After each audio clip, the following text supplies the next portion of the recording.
Hello, everyone. My name is Conrad on behalf of CameraStuff. Hope you're doing pleasantly well tonight. As always, we are here jumping into the local creative industry and we find some interesting people to talk to. So tonight we are joined by one other Francois Pieter Oosthuysen, and we're going to jump into his career, how he got started, his inspirations, what he's going to do next, etc., etc. So thank you for joining tonight. If you have any questions to ask, please do drop them in the comment section and we'll tackle them as we go along. So I think without further ado, the man is waiting very patiently there for us. How are you doing, Francois? Yes, hello everybody. Yeah, thank you, Conrad, for the opportunity. Happy to be here. Oh, this is a big pleasure. So just to get some ground rules out of the way. So number one, as mentioned already, to everybody watching out there in YouTube and Facebook land. So if you have any questions, comments, whatever it may be, please do join in, drop them in a comment section. We'll tackle them as we continue with our chat. And also, this will stay on YouTube forever. So if you do miss anything, you're welcome to watch it afterwards, or maybe on your way to work or whatever it may be. So this will be available on YouTube afterwards. So Francois, I think to get going, what I want to show people is just to some of your photos so people have an idea as to what you're capable of. So this is some of Francois' photos. So specifically deep diving into compositing work and portraits as well. And we can perhaps talk about these images at some point as well. But that is Yeah. Francois' work in a nutshell. And so for question number one, and it's a question I always start off with, how did you get started in the world of photography? Like what propelled you into it? How did things get going? What inspired you to pick up a camera? Yeah, I think that my story is not like lots of people that say that their father gave them a camera, and that's where I got the bug that bit me. It started from small. It wasn't that. I think that my love for wildlife actually started it.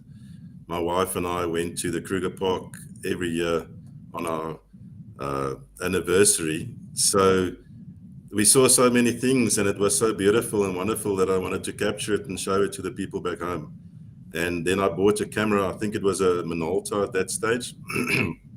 And the best thing that I did, it was a SLR, and I bought, I think it was a 300 lens, a kit lens.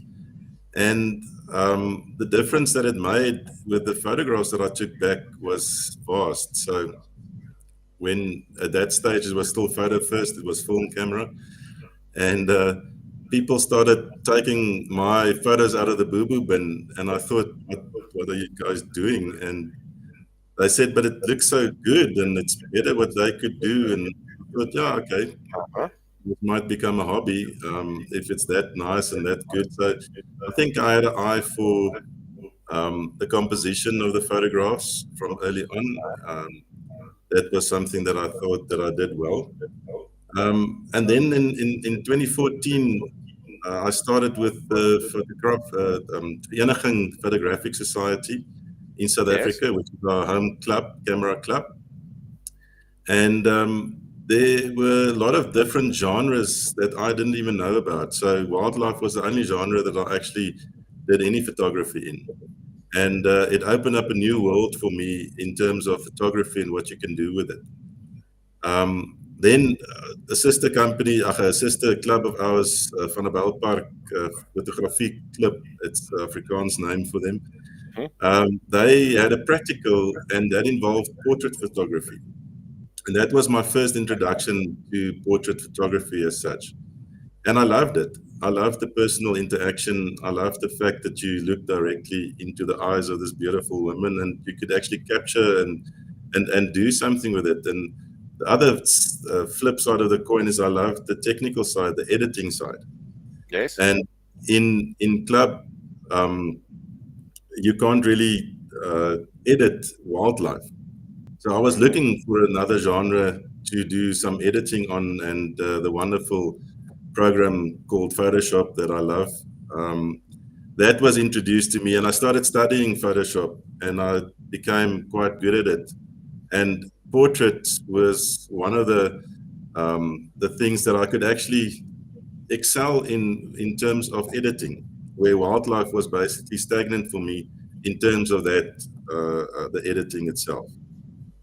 So yeah, that was I think portraits itself. I'm probably been doing it for 6 years now, so not Hmm. that long. But I try to be better and better every time that I take up the camera and take a photo of somebody.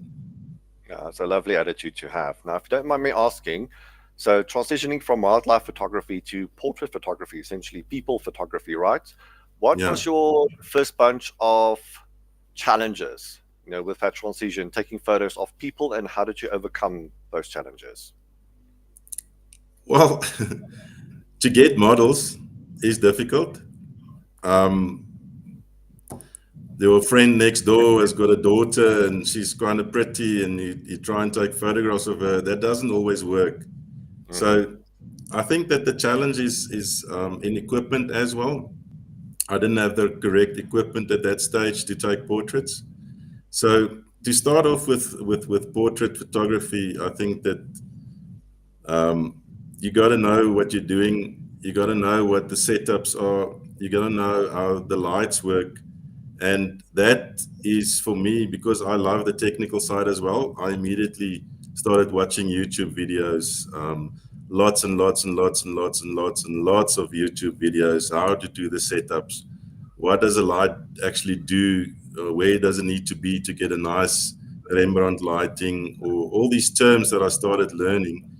And it just gradually graduated into something that I'm comfortable with. I love people and I love talking to people. And I think that I've got a knack with the models now. Most of them I shoot with often. So they know what I do, they know how I operate, and they are comfortable with me. And that's very important. Speaking of which, this is one of my follow-up questions, and you hit the nail on the head right there. So, making people feel comfortable in front of the lens. What tips and tricks can you bestow upon the people watching who may be a little bit shy or introverted, working with people, getting the best out of them? And also, it is very important as far as portrait photography is concerned, tapping into one's soul and one essence, bringing a person to life via photography, via a photograph. Like, what tips Yeah. and tricks do you have for people to make them feel comfortable and also to bring out the best side of them? Okay. So, first of all, the comfortable part, I think communication is key. You got to tell the model what you are going to do. You got to Yes. show them what your work entails and how you're going to do it, how you're going to capture the photograph. A lot of the models that we work with in our environment, um, they are not experienced. So Mm-hmm. it is a stressful thing for them to do. And as you know, that stress comes through on the camera and you see it immediately in the hands, in the face, in the mouth. So it doesn't come over as a beautiful portrait. And there's beauty in everybody, doesn't matter what they look like. And as a portrait photographer, you must capture that beauty. Yes. That's your job. So I always talk to my models. I have a sit down with them before the time. And if Mm-hmm. we have a session, I've got a studio at home that I now use. I used to use Clip River Country Estate, where we had that venue, and they've got a studio there as well. They allowed me to use that studio. And I sit down, if it's a young person, the mother is always there. I speak to them both. I'm telling them what the whole day is going to look like.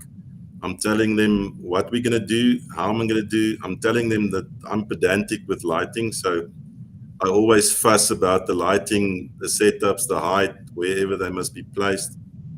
And the more you talk to them, the more they relax, and the more they feel comfortable with you, because you also just the person just talking to them like a friend. And the moment you get that connection, you see it in the face, you see it in the body, you see it in the shoulders, you see it in the tenseness of the body. And I think that's when you get your good shots. So for me, plan, Yes. essential, be confident, show them the photographs during the shoot, show them that they're doing well, praise them. If you like something, tell them. If you don't like Yes. something, equally important, tell them. So listen, don't touch your face like that. It doesn't look good on a photograph. they will not do it again. Maybe sometimes it's too direct and they take it personal, but it's not what it's about. If you don't Mhm. stop something that's wrong immediately, it will continue throughout the shoot and you won't Yeah. get the shots that you want. So I think, first of all, speak to your models, make them feel comfortable, make them feel at home, go through the process so that they know what is expected of them. And I think that is the most important thing that maybe rookie portrait photographers don't do. They don't know what to say. I've given a lot of um, portrait days where I've taught people what to do, and the first thing they say is, "Oh, I don't know what to say to them." I mean, Mm. tell them they look beautiful. Tell them that you love their eyes. Tell them their hair looks pretty, or a compliment goes a long way. So I think communication there is first of all. 100%, Charlotte. Communication is key, most definitely when working with people, because in my experience, models tend to quote unquote suffer in silence. You know, even when they are uncomfortable, Yes. they tend to be quite polite and say, no, no, no, no, everything is fine, everything is fine. Yeah. So it's really your job as a photographer to really dig into things and Absolutely. make sure that everything is going according to plan. And if you want to try out new things, direct the model little bit by little bit. So communication, communication, communication. Make sure that both of you are on the same page, as to what you mentioned with the planning as well. People on a day don't like to be surprised. So if you plan Yes. or don't plan whatsoever, Especially if they're not experienced. 100%, yeah. So a lot of people want to get into that mental headspace. From your Yeah. side, photographer, you need to create that headspace. Make sure that expectations are being delivered upon, and don't surprise people from left, right, and center with new things on the day Yes. as well. So it can Yeah. happen on the day. Obviously, maybe you get into a new idea, maybe you want to try something new that wasn't planned, but the direction is necessary still. Yeah. Um, in my experience, when I figure something new out, I normally plan it for a different day, because on a day everything kind of needs to be structured, Yes. expectations need to be delivered upon. Yeah. So You don't try something new with a new model. That I think that is a dangerous thing to do. mm, I just want to comment something else as well.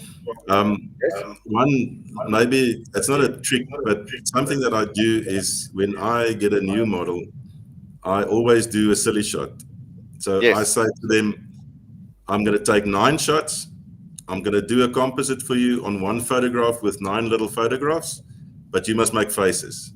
Stick out yes. your tongue, open your eyes, smile at me, growl at me, laugh at me, scream at me, tilt your I head, love do that. something silly and stupid. And by that time, they've forgotten that they're anxious, and then it becomes much easier. Mm, 100%. Yeah, it's something I do as well. The first handful of shots, like the first maybe 10, 20 minutes, I do ask the model to pretend to be Superman or a zombie or a pirate or anything of the sort. Now, those are not these photos that I want. Yes, those are fun Yeah. photos to kind of show the model afterwards, but I do want the in between shots. So if you pretend to Yes. be a zombie or a Superman, there's always going to be Yeah. laughter, right? And Get that's into when character. my finger Yeah. is, yeah, that's when my Very finger is good. on the button and I take those photos, because you get the authentic Yeah. expression and a laugh and a smile, etc. And it does put people in a good headspace as well. So it kind of breaks Yeah. the ice. And you need to do it as well. I think this is very important. Like, you need to match the person's energy or create the energy on a day. So if you ask a person to act like a zombie, you need to do that as well. If you ask a person to act like Superman or a pirate, whatever, you need to do that, because it creates good vibes between you and Yeah. subject, and it kind of just makes things friendlier. Because I think Yeah. from a model's point of view, they always want to perform and they don't want to disappoint you. They may think of you as this very popular photographer and they want to be on key the whole Yeah. time. But if you create that friendly vibe,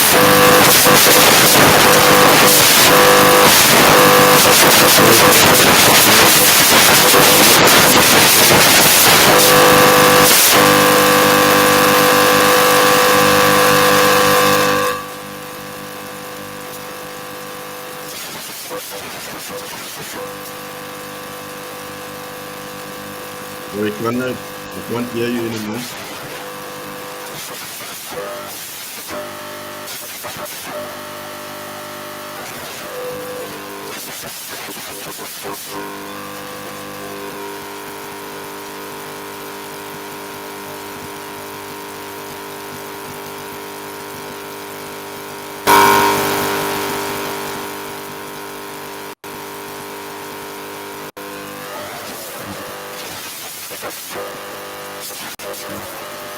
No, sound distortion.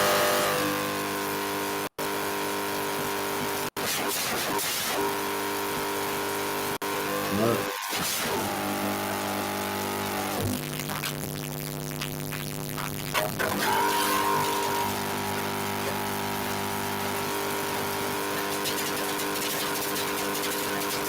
no distortion.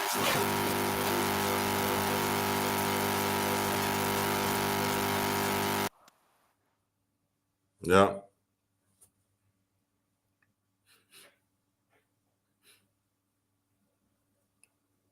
can't hear you. 1, 2, 1, 2. Yes, yes, I can hear you again. All right. Can you hear me now? Thank goodness. Yeah, yeah, yeah. That's All a lot of right. squelch that's coming through. It's terrible. Okay, gosh. Yeah, so my microphone, for some odd reason, stopped working literally 5 minutes before, and I'm using this little headset thing, and it's probably the reason why things are not sounding too great. Yeah, So if the sound is okay, if I'm still yes. coming through, we can continue. But if the sound is Perfect. terrible from your side, I don't know what, I can't hear No, myself obviously through the feed. no, it's gone. It's gone. That extra sound is gone. So you're perfect. Oh, is it perfect now? Oh gosh, if I only knew of a place that sold microphones, eh? Yeah, Yeah, so sorry about that, ladies and gentlemen watching. Yeah, so it's always Murphy's Law, always one or two gremlins creeping in. Literally 5 minutes before doing this live session, a microphone decided not to work anymore. So yes, I'm using this little thing on a side. Yep, so the show must go on. So I don't know where I got cut off. What did you get from me? Because I was going off on quite a tangent there. yeah. It was just the you did a like a in character. You act the same way, and then you show them what they must look like, and that helps them. Okay, yeah. Now, most definitely, and when doing a portrait shoot, you Mm. kind of need to bring the silliness on board because it does break the ice Yeah, and helps people to relax as well. Because it is very, very intimidating from a model's point of view. yeah, Uh, and also, as an extra trick, don't hide behind the camera. So, if you're giving direction, if you're communicating with the person, if you're showing a person what to do, don't hide behind the camera. yeah, I always make a point of putting the camera to one side and making sure that I have kind of direct access to the model and giving directions as well, because I think it is quite tempting, especially if you are a shy and introverted photographer, to kind of hide behind the camera and to stay quiet and to breathe in yes, a little bit. Like you need to put the camera away every time you give directions, or put it to your side, or keep it on a neck strap. There's also a reason why I don't like shooting on a tripod, because people tend to look at me as opposed to the camera itself. So yes, yeah, just to get back on points, I suppose. Communication, expectations before the shoot, most definitely paramount when doing portrait photography. yeah. All right, so you talked about the technical stuff. When advising new photographers, how technical does a person need to be, right? So in terms of lighting in particular, do you think it is a good thing to get into the what we like to call the university of YouTube, to read the books, to learn anything about lighting as much as possible and as quickly as possible? I think it is important. But before that, Conrad, I just want to say, in terms of the technical part, people need to know how their camera works. I think Hmm. that is probably the most important advice I can give in terms of technical, because a lot of people, I mean, if you want to take it seriously, you can't stick with automatic or something like that. You need to know that your camera can do a whole lot more. It's like driving a Ferrari in first gear. You never get out of it that you can. And those people normally say, but ooh, I've got a bad camera, I need to buy a new camera. That's not the case. First, get to know your camera, get to know what the limits are, and then you can decide it's not up to scratch and I can upgrade. So in terms of technical, I think that you can get away with a lot. You don't need to go and buy a lot of stuff. Natural light is always there, and it's beautiful, it's soft. So you only need a camera, and you need a model, and you need a location. You don't need to get technical that quickly. I like technical stuff. I like all of those things. But you don't need it in the beginning. Yeah, so the technical stuff, I always tell people that it is important to get all of that groundwork embedded in your skull, right? Because when performing on a day as a photographer, you want all of these things to happen by second nature. You don't want to fuss with any of the technicalities and the numbers and the mathematics.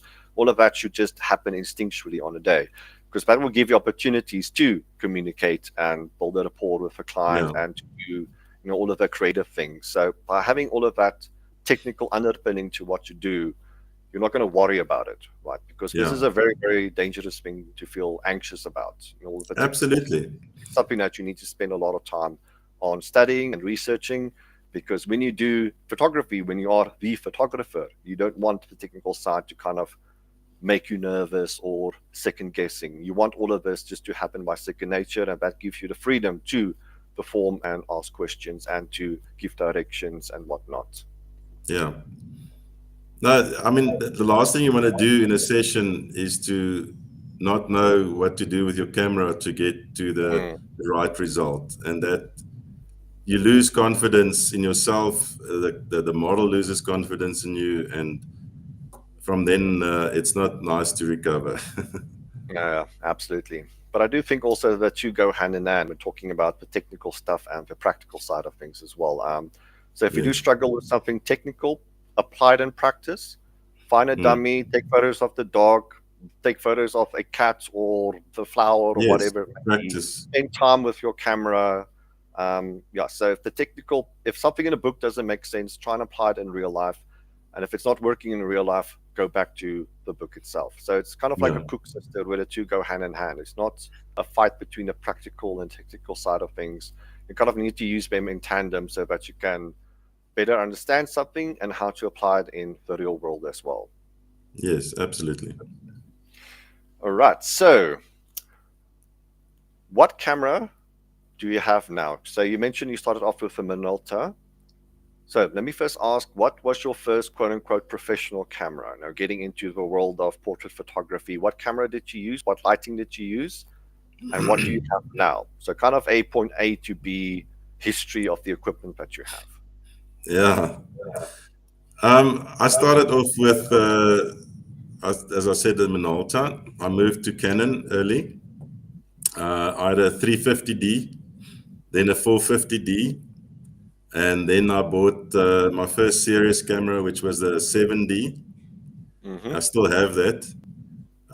Then when the mirrorless came onto the market, I decided to make the move to mirrorless, and I bought a Canon R, which was a nice camera. There was some finicky stuff with it. It was their first camera that they brought out that's mirrorless, and there was some, I think, technical issues that was difficult to handle. That slider thingy on the right hand on the top, that was difficult.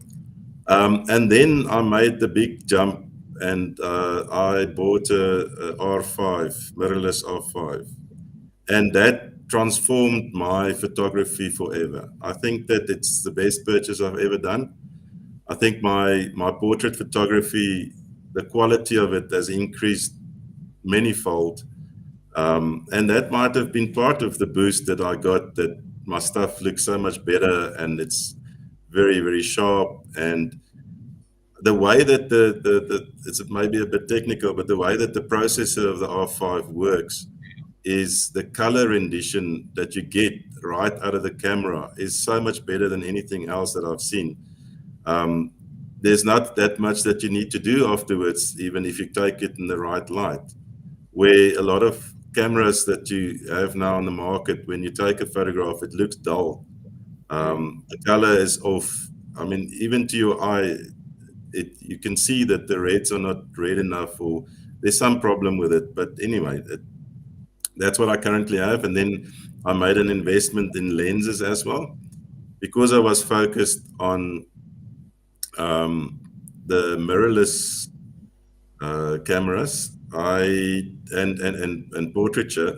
I actually bought 85, the 1.2 DS, and because I always also do a lot of open days, and if it's in a room, the 85, because you zoom with your feet, Yes. The room is too small and you can't get the whole person in. So I bought a 50 as well, 1.2.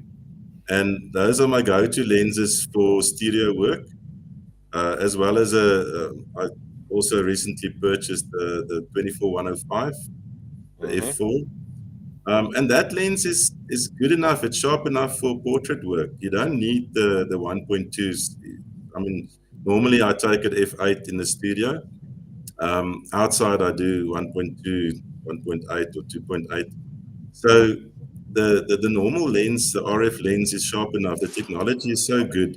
It's so much better than the previous EF 24-105. So I think, unfortunately, technology plays a big role in the quality of what you're getting. So that's my current kit. I've got the R5, 1.8, 1.2, 50 millimeter, and 85, 1.2 f-stop. In terms of lighting, I'm a collector, so I've got global systems, um, all of them battery operated, 8600 to Mm-hmm. 8200s, and then I've bought a 8100 as well for making a spotlight behind the model. So I normally work with the four lights, and then I've got two stationary lights that I've bought of someone that wanted to sell them for cheap. And those are I use for rim lights, and they stay in the studio. I don't take them with me whenever I go anywhere. And they no batteries, just straight stuff, electricity. So, by the sounds of it, you kind of upgrade when necessary, right? Because I think that is important in the world of photography. What's it called? Yes, Gear acquisition syndrome. Like you need to know the difference between what you want and versus what you need. So you mentioned something about the first Canon that you got, but it had a couple of niggles, and so the upgrade yeah, was necessary. So don't blow your budget on things that you may not end up using later. So a bit of introspection here is necessary, and no, talk to it people and doesn't. I mean, research. I upgraded from the R, but it's not a bad camera. That's not Yes, what I yes, meant.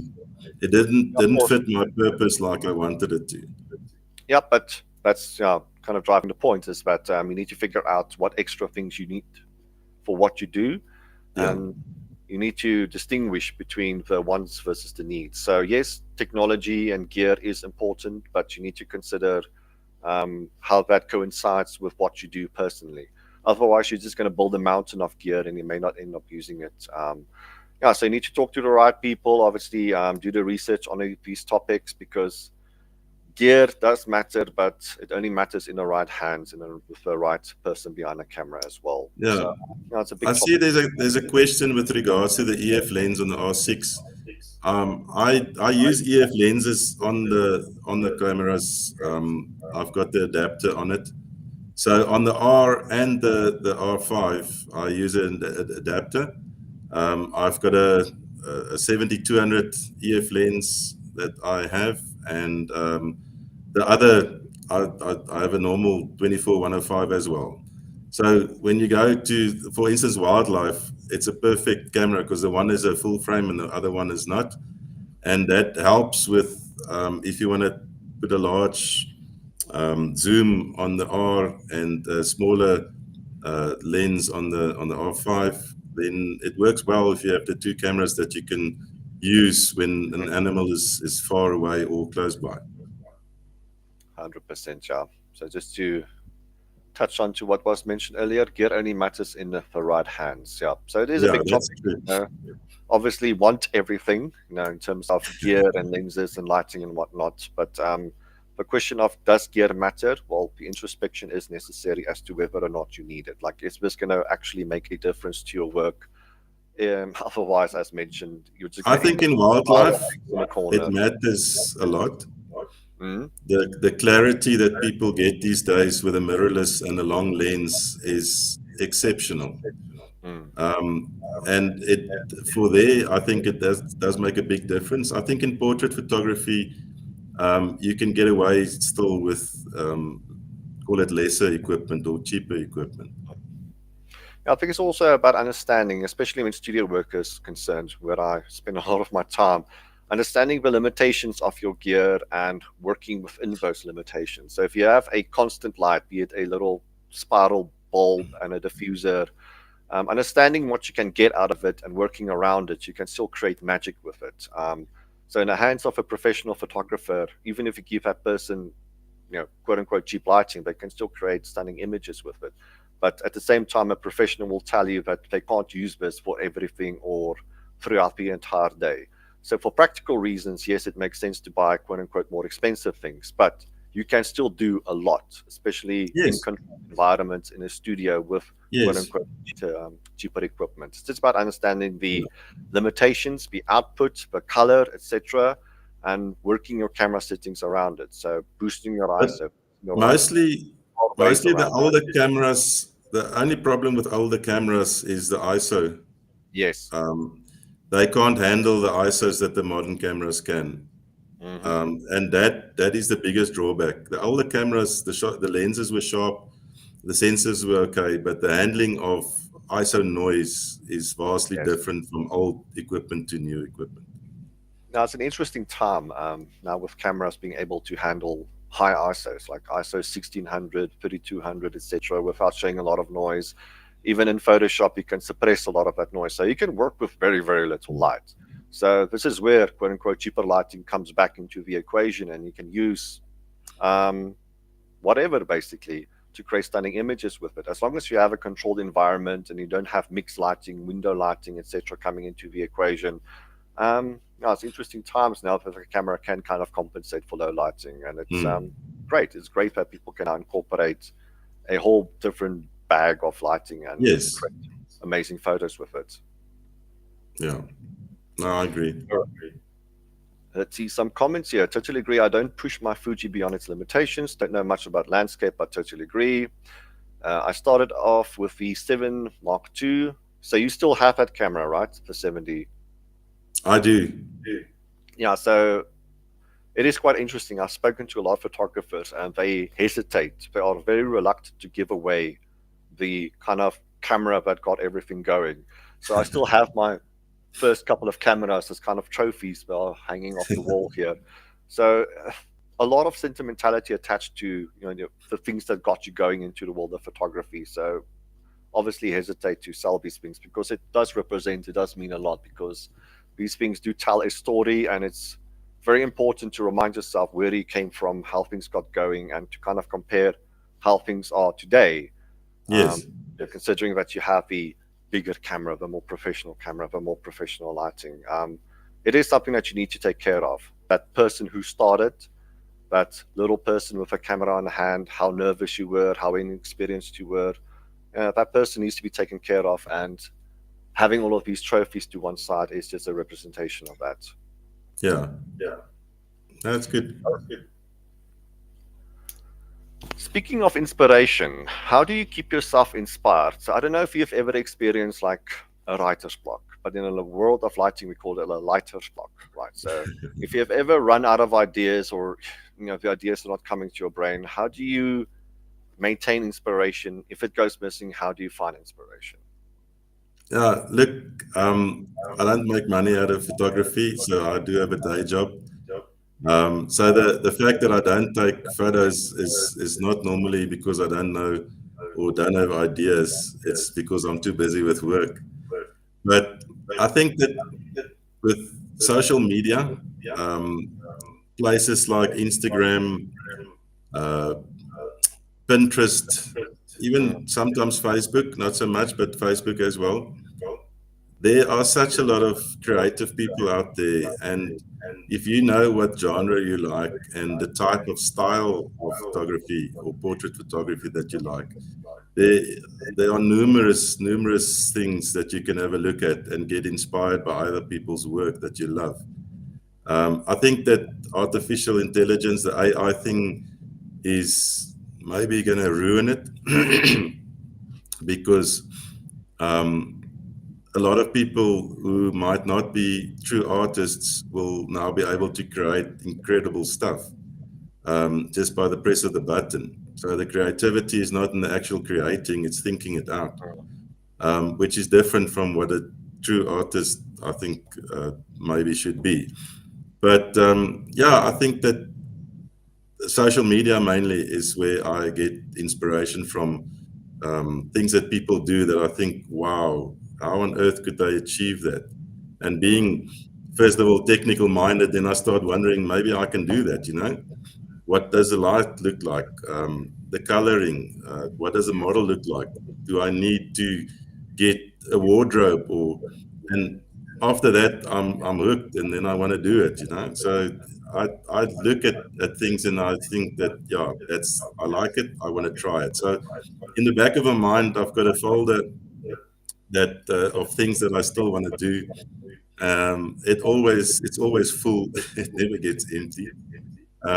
Yeah, but you're right. Sometimes you feel that you burnt out. You've done it too many times, and I think if you work, if you make money out of photography, it might get monotonous at some stage Mm. because maybe you're doing weddings. There's another wedding, another timeline that you need to push, another wedding, and it's the same thing. Working with children at school, you're taking these portraits. It's 1,000 kids you're running them through. You get tired of that.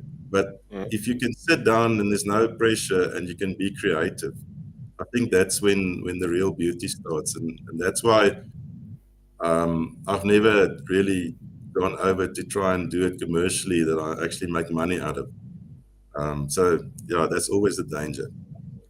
So to answer your Yeah. question, social media. Mhm. Yeah, social media is a good hunting ground to find inspiration. But I've thought about this topic quite extensively. I think a lack of inspiration is a lack of vision and traction. So these are two things that you need to establish as a photographer, as a creative person. What exactly is your vision, and how do you go about putting that into action? And I think inspiration from there is just a byproduct. This is something that's going to happen. So, as far as vision is concerned, this is a big topic, but it's something that you spoke about at the conference. Be interested in interesting things. That may sound incredibly obvious, but over Mm, time, you lose touch of the things that you are interested in because it's the world outside that keeps you busy with other things. So, just to clarify my point here, normally when photographers start, they love taking photos of sunflowers or insects or cars or airplanes, whatever interesting thing they have, right? yeah. Then something happens.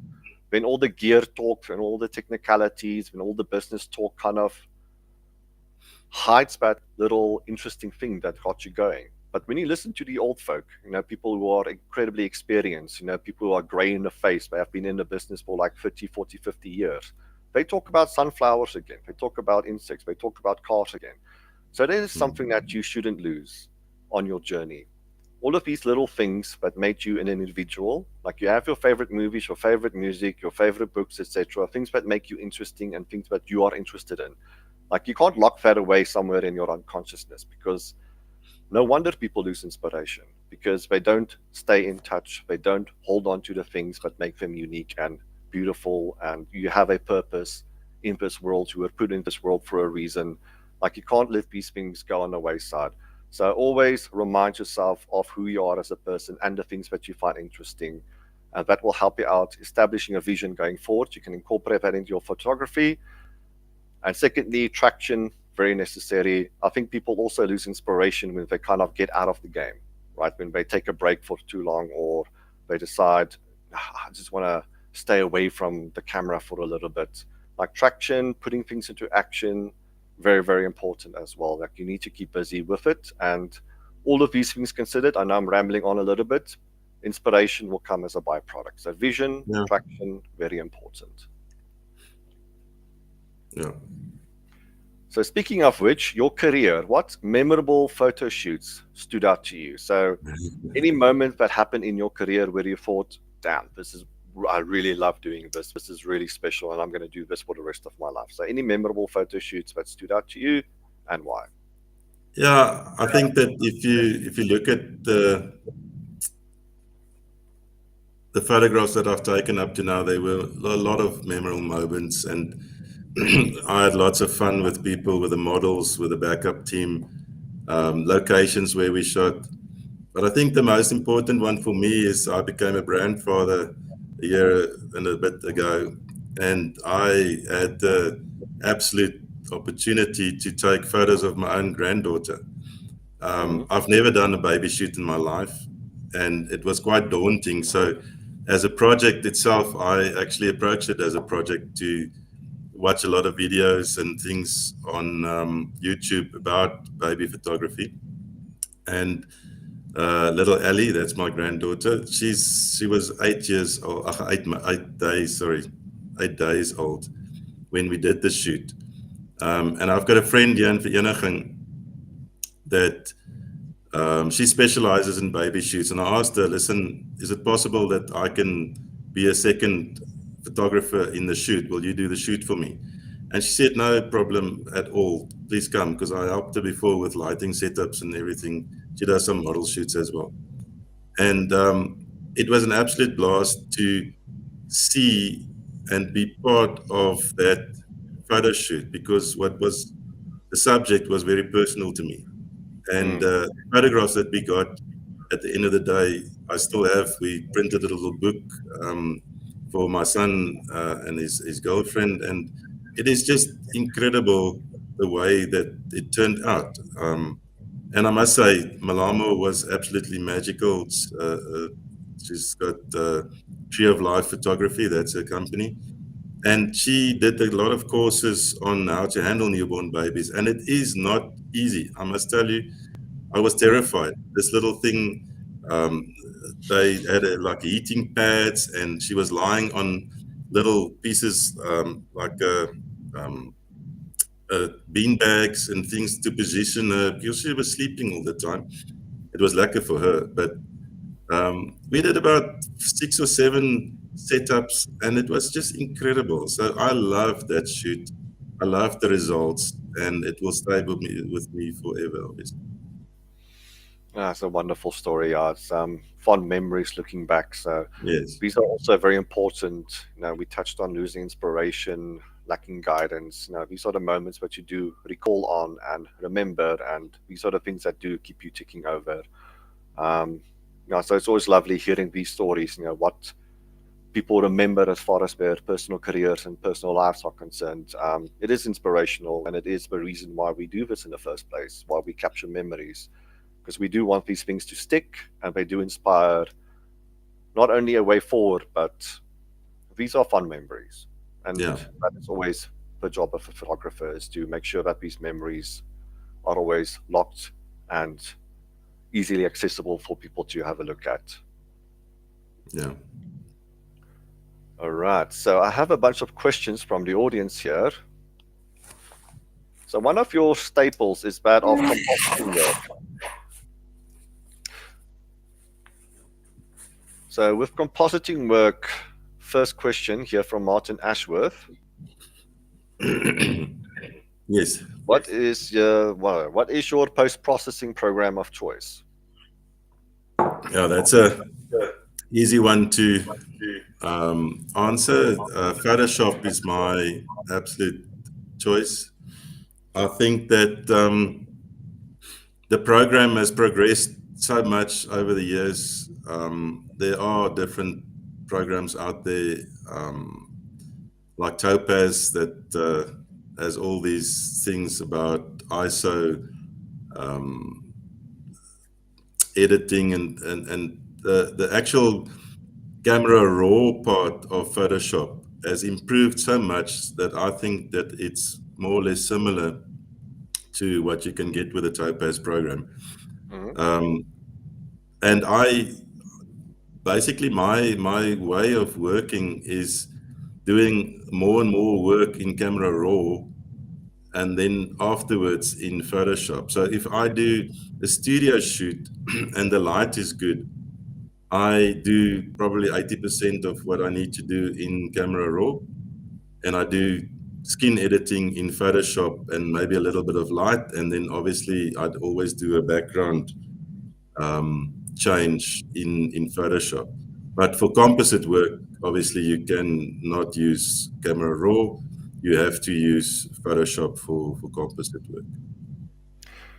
Yeah, it's an interesting point. Camera Raw in Photoshop has become so fancy that I also now spend a lot of my time just using the Camera Raw processor and post processor.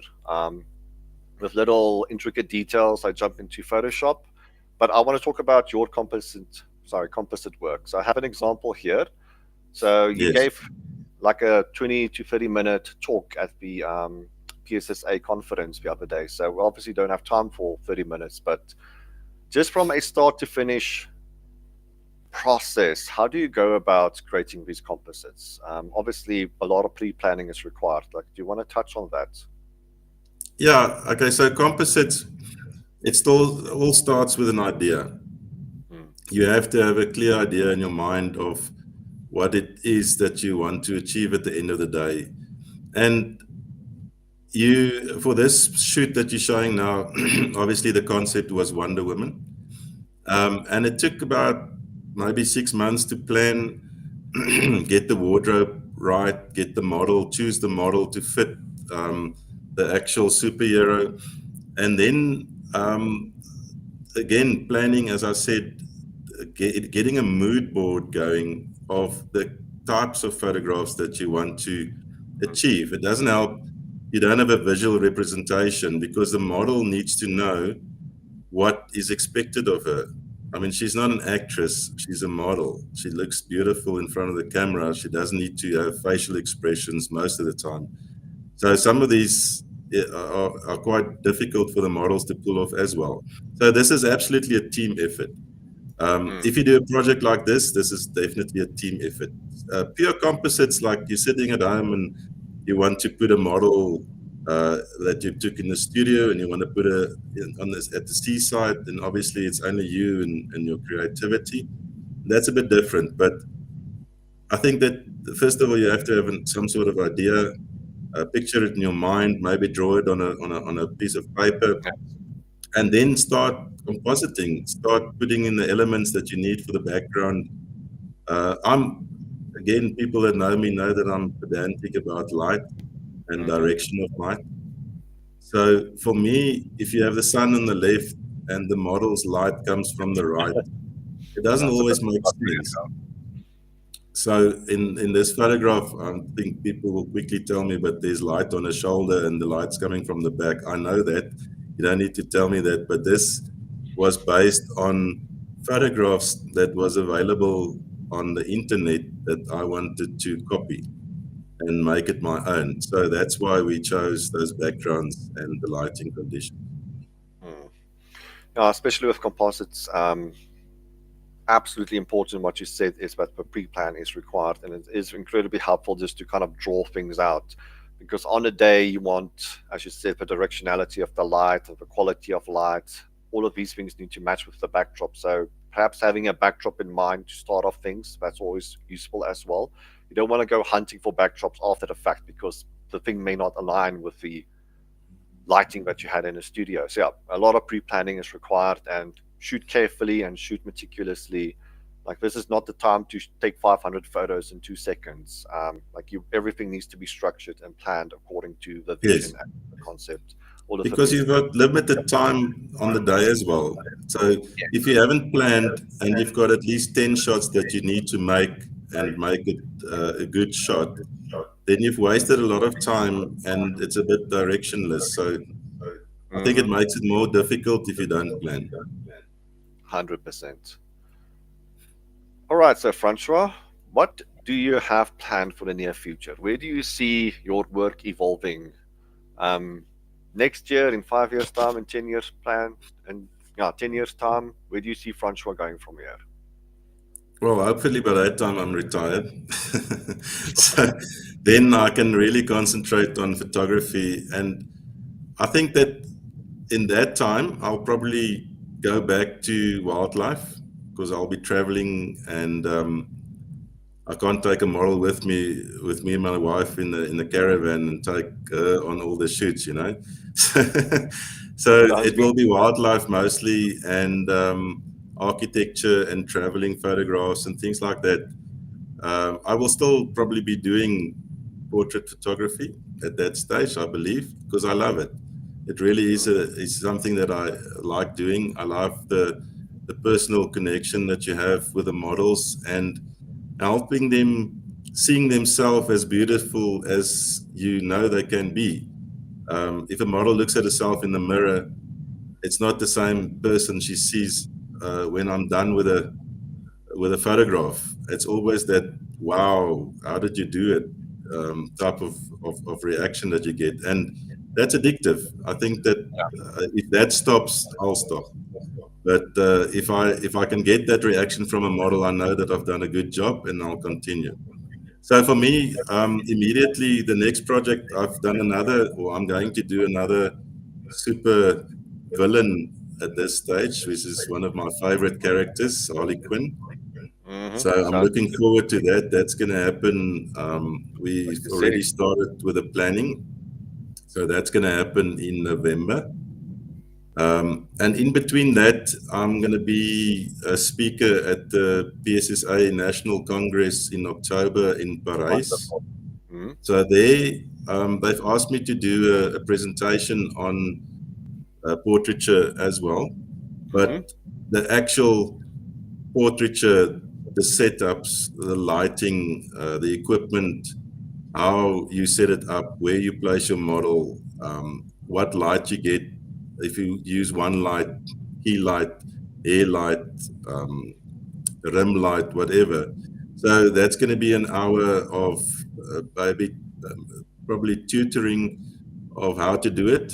Maybe it's not on an expert level, but I hope that the people that will be there and listen will know how to set it up when they leave. And then there's 3 days basically. The other 2 days is going to be a practical part where I show people what to do, and there's going to be models that they can take photos of. And then editing as well, which is very close to my heart. I love editing on models. So yeah, so it's going to be a busy rest of 2024. Oh, that sounds wonderful, and good luck for that adventure as well. Thank That's you. always great for people to see these things kind of happen, just to know that it's not Harry Potter, it's not magic. You know, if you move the light here and use this light modifier and use this extra light, you create all of these extra things, all of these dynamics. Yeah, so it's not magic that just happens out of nowhere. It's always useful for people to see this stuff happen and to practice with it on a day as well. Yeah, integrate magic. So, can I say good luck with that adventure? It sounds awesome. Thank you. Um, I'm going to touch on a couple of questions from the audience here. Yeah, I see there. Over Can that. I just answer Andre there? He asked if I shoot tethered in studio. Yes. I do sometimes, but I use the camera app, Camera Connect. So I've got an iPad that I set up for the model to see. And as I take the photo, it comes up on the screen, and she can see what she looks like and what the photo looks like. So I think it's important not to overwhelm them. You don't want them to look at the screen all the time. So the way that the app works is you physically have to press the button to make it go to the next new photograph. So they can't stare at the new one all the time. Then you lose time and focus. So when I teach, I always teach tethered. So it's real time that people can see on the big screen what I do, what I change, what the settings are. I've found that that is much easier to teach like that. I mean, you saw the last time Yes. when we did with the mannequins and the high-speed sync and all of that. It's much easier to teach someone if they can see what you're doing. Yes. Because they're not always maybe understanding the concepts that you're trying to convey, but definitely in camera, on the screen works every time. Yeah, I have a bit of a mixed relationship shooting tethered. Like if it is a big high-profile project, like if you have stylists and makeup people and creative director, etc., on board, they want to see what the photos look like. So I always shoot tethered so that people can see what the photos look like on a big screen. Shooting something just one-on-one, my experience is that people don't like to look at all of the photos. They only want to look at the Yeah. nice photos. So if you have a big screen there and you see all of the in-between silly photos or the non-flattering photos, it kind of demotivates them a little bit. So it Yes. is my process, it's my tactic to only show people what I deem the great photos, right? So on the back of a screen, I would say, hey, look at this great photo. So I won't go Yeah. through all of them because it is the nature of a photo shoot. You're going to capture some odd looking photos every now and then. Yeah, so as mentioned, I have a bit of a mixed relationship with tethered. I think it depends on what it is and what I'm doing.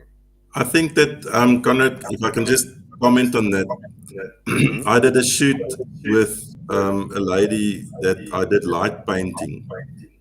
Yeah. So that's done in the dark. And if she can't visualize what I'm Yes. trying to do, it's difficult for her to stay focused and stay still or work with me to make the shot. So that was actually quite difficult, and it's definitely something I want to do again. Mm. Yeah, no, it's definitely useful shooting tapered. Yeah, as I said, it depends on the context, and it's Yes. also incredibly helpful for people to kind of see what we're doing as well. But just from my experience, it helps to be a little bit selective with what you show people. Like if Yeah. you have the big screen behind you and you can see all of the photos, I think it depends on the model. Maybe it's a good question to ask beforehand if they're willing to have the big screen up so they can look at all the photos. Yeah. All right, so I don't think I missed any other questions except for the one from John. Want to know what my lighting is like? All right, so you know my favorite backdrop. I used it at a conference as well. Yeah. So there's the Godox collapsible textured backdrop. So it's a nice folding backdrop, no creases whatsoever. It has a little vignette design, and I have a little LED illuminating it. So if I had to switch that off, you can see it's a little bit dull, but once I have the backdrop light on, it creates a bit of a spotlight and brings more interest to the photo. I have an LED here with a softbox, so this is something new that I'm using. Just creates a bit of a softer light, a bit more of a broader, more even light source on my face. And I have the white wall against, well, on my left-hand side here, so that just bounces light. So I don't really need a fill-in light from one side. So it's a two-light setup. So it's a collapsible backdrop with a backdrop light on the backdrop itself and a nice big light source here illuminating my face. So maybe I should do a video on that one day as far as streaming setups are concerned. I'll put that in a Yeah. pipeline. Good idea. All right, so last question. What advice would you give aspiring photographers out there? I think a couple of things. I'll keep it simple. First of all, know your equipment. Find something that you love to photograph and practice. Practice, practice, practice. Get out there, go to open days, go take a bunch of model photos, look what you've done, see where you've done something wrong, go back, redo it, and get it right. 100%, Josh. So to practice, practice, practice. Be mindful of what you're doing. Track what you're doing. Write down the things that you enjoy and don't enjoy. Give yourself that positive affirmation with the things that you enjoy. With the things that you don't enjoy, be proactive about fixing it. So practice, practice, practice, but also be mindful in terms of what you're doing and what you're not doing. So this is where community. You mentioned open days and clubs as well. This is very important, communicating with other people, because you don't always know what you're doing and what you're not doing, what you are doing correctly and what you're not doing correctly. So it's helpful to have a little community of people Yes. around you, so that yeah, you can just talk about photography. I think that's what we need as creative people. Yeah, To maybe get a mentor. So that will and a be good. mentor is also a great idea as well. So, Francois, how do people reach you? So if they want to have a look at your work, what is your portfolio Um, of choice? yeah, I basically just put my work on two platforms, which is Instagram. My Instagram handle is valphoto underscore 007, and Francois Pieter Oosthuysen on Facebook if they want to go and have a look. And I'm dropping that in the comment section right now. So for everybody out there, YouTube and Facebook land, please do follow our guest, Francois Pieter Oosthuysen. So the link is provided. Please do follow our guest. And let's expand this wonderful South African community. Let's bounce off one another and let's get inspired by one another. This is why we do these lives, is to share the knowledge and to share the fun about photography. Francois, thank you so much for joining. It was an incredible chat, and I'm certain everybody who joined in learned a lot from you and will continue learning a lot from you. So good luck with your future adventures, talking at the clubs and doing the workshops and the talks. And obviously, for people out there, please do follow so that you can follow the journey as well. So I don't know Yeah, if you have thank any you very closing much. statements, maybe, if you want to give any shout outs, people that you want to thank. for helping out your Yeah, affair. well, Dennis and Pietro, my parents-in-law in Pretoria, I hope they're listening. They said they will. And I see that I know a couple of people that's on the list here. I see Natasha Bird has sent a shout out to me, and she says she loves my work, and it's always nice to work with her.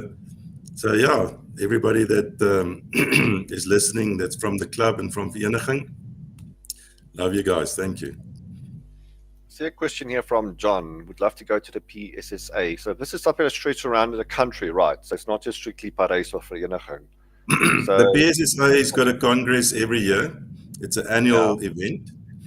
And well, the national one is an annual event, and it's in a different um, province and town every year.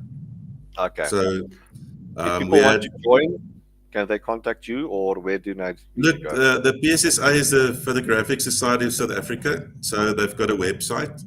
Um, they can log on to there. They can become a member if they need to. They don't need to be a member to go to the congress.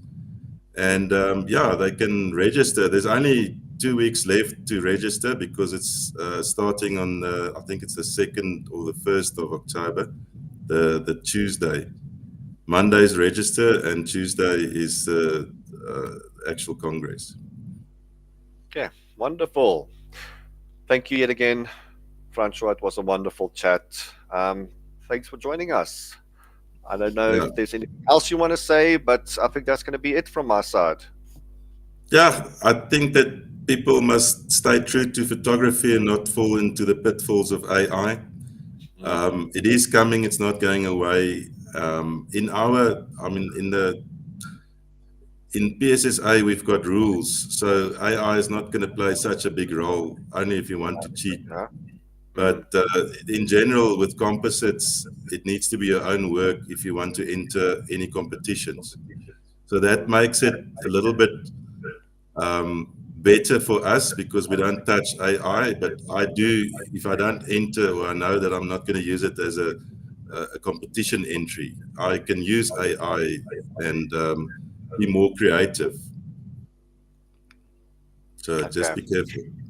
Yeah, I think that's a big talking point, a bit of existential crisis waiting for us around the corner. And as far as AI is concerned, I don't think any of us can predict or project what the next 5 to 10 years are going to look like. Yeah. But I think that is a topic for another day.